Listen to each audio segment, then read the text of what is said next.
In 1945 New York City, at his daughter Connie's wedding to Carlo Vito Corleone, the Don of the Corleone crime family listens to requests.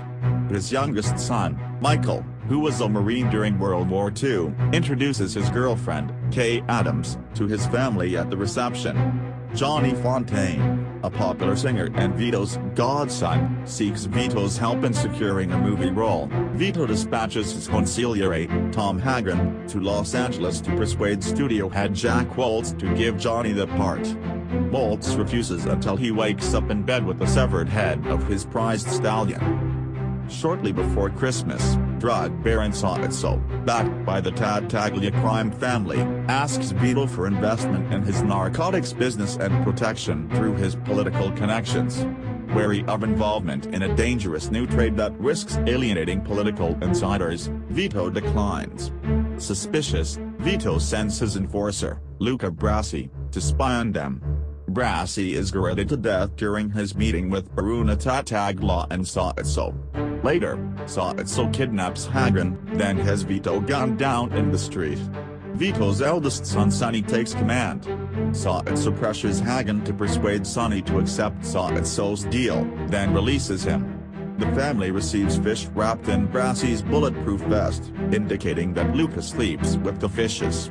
Vito survives, and at the hospital, Michael thwarts another attempt on his father. Michael's jaw is broken by Knights Captain McCluskey, Soetso's unofficial bodyguard. Sonny retaliates with a hit on Tattaglia's son.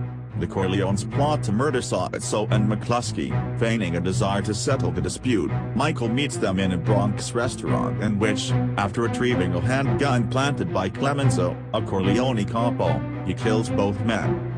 Despite a clampdown by the authorities, war breaks out between the five families and Vito fears for his family.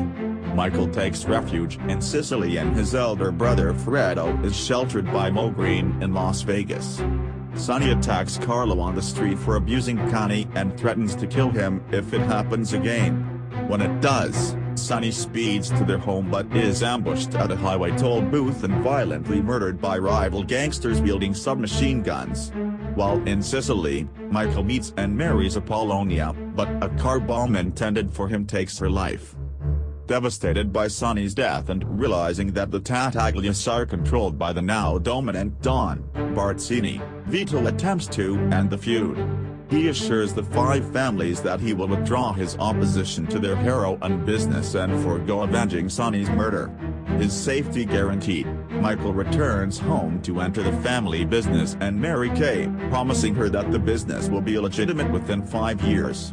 Kay gives birth to 2 children by the early 1950s. With his father nearing the end of his life and Fredo too weak, Michael takes the family reins, starting to move the family's business to Las Vegas.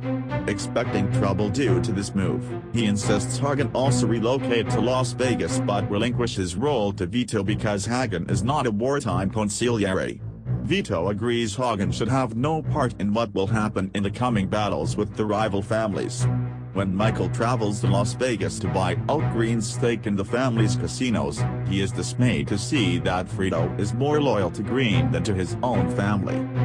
In 1955, after warning Michael that whoever approaches him to arrange a meeting between him and Barzini is a traitor, Vito suffers a fatal heart attack.